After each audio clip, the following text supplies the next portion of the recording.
Olá a todos, aqui é o professor Ebster e hoje nós vamos falar sobre a paisagem, mas a paisagem especificamente em nossa vida, como que ela está presente em nosso cotidiano, em nossa família, em nossa comunidade, em nossa rua, em nossa escola.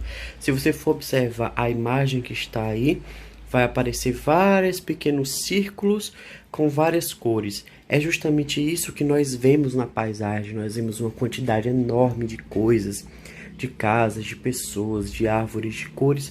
Tudo isso faz parte da paisagem que está presente em nossa vida. Nesta aula nós vamos ver as posições de observador e a paisagem, como que o lugar onde nós estamos influencia aquilo que nós podemos ver e quais são os tipos de paisagens, as paisagens protegidas, as paisagens degradadas, as paisagens e as desigualdades sociais. Esta imagem, esta paisagem que está aparecendo é da cidade de Camusim. Foi tirada por mim em 2016. É uma cidade litorânea daqui do nosso estado do Ceará. Muitas das imagens que eu vou apresentar são imagens aqui do Ceará para que a gente possa compreender o nosso estado também. Vamos começar falando sobre as posições de observador e a paisagem. O que isso quer dizer? Quando nós observamos uma paisagem, é importante saber o lugar em que nós estamos. Por exemplo, nesta imagem que aparece, eu estou em cima de uma pequena serra, de uma pequena formação rochosa. A partir dela, eu pude bater essa foto da cidade de Sobral, aqui no Ceará.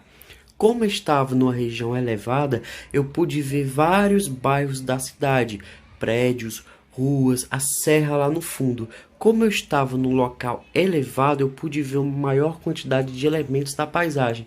Sendo assim, o lugar influencia o que eu vejo. Por exemplo, se estamos na parte mais alta de um prédio, ou numa serra, ou na parte mais alta do seu bairro, a gente vai poder ver, por exemplo, se estivermos próximos do mar, a gente vai poder ver o mar, a areia, as pessoas, os prédios, as casas, as avenidas, etc. Por exemplo, nesta imagem, como Sobral não tem mar, eu posso ver a cidade, eu posso ver a serra no final, as igrejas da cidade, os prédios, as ruas, etc. Já em Fortaleza, se estivéssemos em um prédio lá na beira-mar, que é próximo à praia, nós poderíamos ver as ruas, as avenidas, as pessoas, a própria praia, etc. Já quando estamos na calçada, a gente não consegue ver o bairro todo, porque geralmente as casas vão impedir.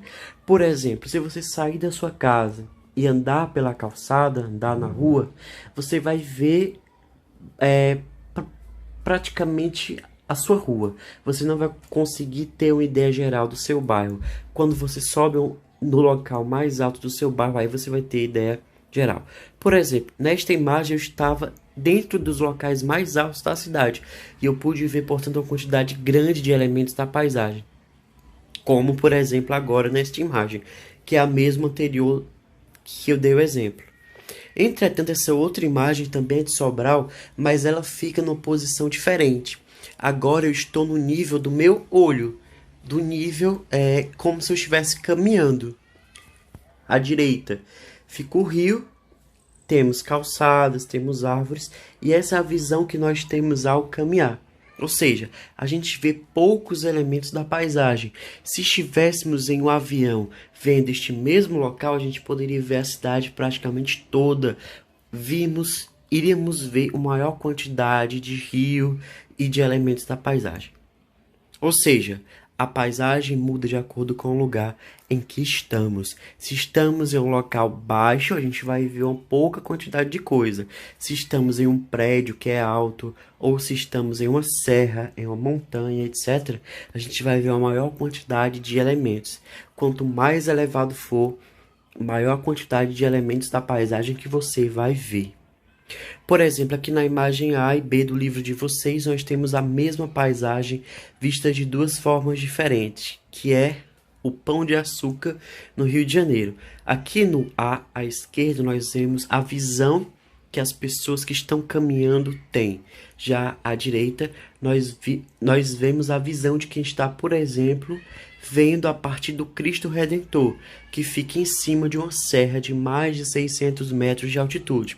Ou seja, é a mesma paisagem vistas de ângulos, de visões, de lugares diferentes. E a quantidade de coisas vistas muda consequentemente. Mas além disso, vamos ver nessa aula quais são os principais tipos de paisagem. Mas temos que levar em consideração o seguinte: cada paisagem é única e importante para a sociedade. Porém, existem paisagens que podem ser classificadas de acordo com suas características. Todas as paisagens são únicas, são importantes, mas tem algumas que são mais importantes ainda. Por exemplo, as paisagens protegidas. Por quê?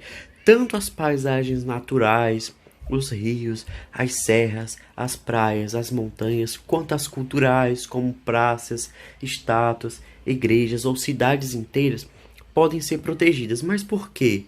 O ser humano vai proteger essas paisagens para que as futuras gerações possam ter acesso. Por exemplo, se essa cidade do exemplo, a cidade de Ouro Preto, não tivesse sido protegida, talvez esses casarões tivessem sido substituídos por prédios. Como tem prédio em toda a cidade do Brasil, nas grandes cidades, essa cidade não seria importante. Como ela foi protegida, a gente pode ter ideia de como era há 200, 300 anos atrás. Ou seja, se formos observar essas paisagens protegidas, é como se o tempo tivesse parado. É como se ela fosse um livro de história a céu aberto, que você pudesse ter contato, como se fosse um museu ao céu aberto. Com isso, a cultura e a natureza são preservados, pois não poderão ser alterados mesmo com o passar do tempo. Como exemplo, temos a cidade de Ouro Preto, no estado de Minas Gerais, que foi uma cidade muito importante para a história do Brasil. Nós podemos ver que, como ela é protegida, você não pode simplesmente alterar as fachadas, destruir ou construir algo. Você teria que passar por uma comissão que seria aprovado, seria analisado. E se o seu projeto for de acordo com as regras, aí sim você poderia construir. Será que só as pessoas são impedidas de construir? Não. Elas, na parte central, não pode alterar, mas as partes periféricas da cidade sim. Outro tipo de paisagem são as paisagens degradadas, que geralmente estão presentes na nossa vida de forma mais forte do que as paisagens protegidas. Degradar significa estragar, deteriorar, destruir, abandonar. Por isso, são paisagens que foram alteradas de forma negativa pelos seres humanos por meio da poluição do ar, do solo, da água. Por exemplo, nós temos os lixões. Quando você abre a porta da sua casa, vai para a rua e vê lixo a céu aberto, vê esgoto pela rua, aquilo é uma paisagem degradada pelo ser humano. Quando você vai a um local em que houve desmatamento, aquilo é uma paisagem degradada pelo ser humano. Ou seja, nós também produzimos paisagens, tanto de forma positiva, como cidades bonitas, igrejas, templos, palácios, mas também como formas negativas. Outro tipo de paisagem que também está presente em nossa vida são as paisagens que vão representar as desigualdades sociais.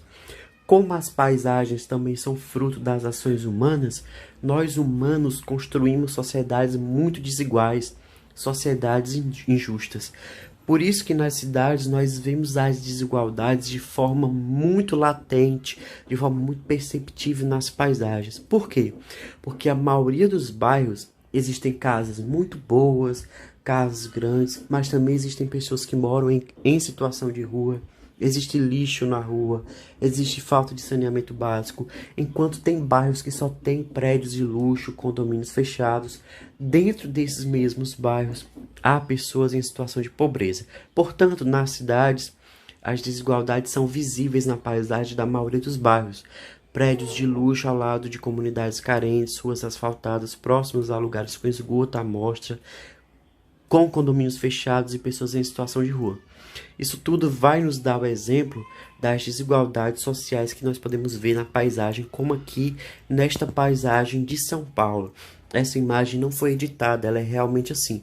Temos um condomínio de luxo que cada apartamento tem sua piscina, sua varanda gourmet, como eles chamam, e ao lado, do outro lado do muro, nós temos construções autoconstruídas. São pessoas que elas vão ocupar o terreno e vão construir da forma como pode, como tem condições.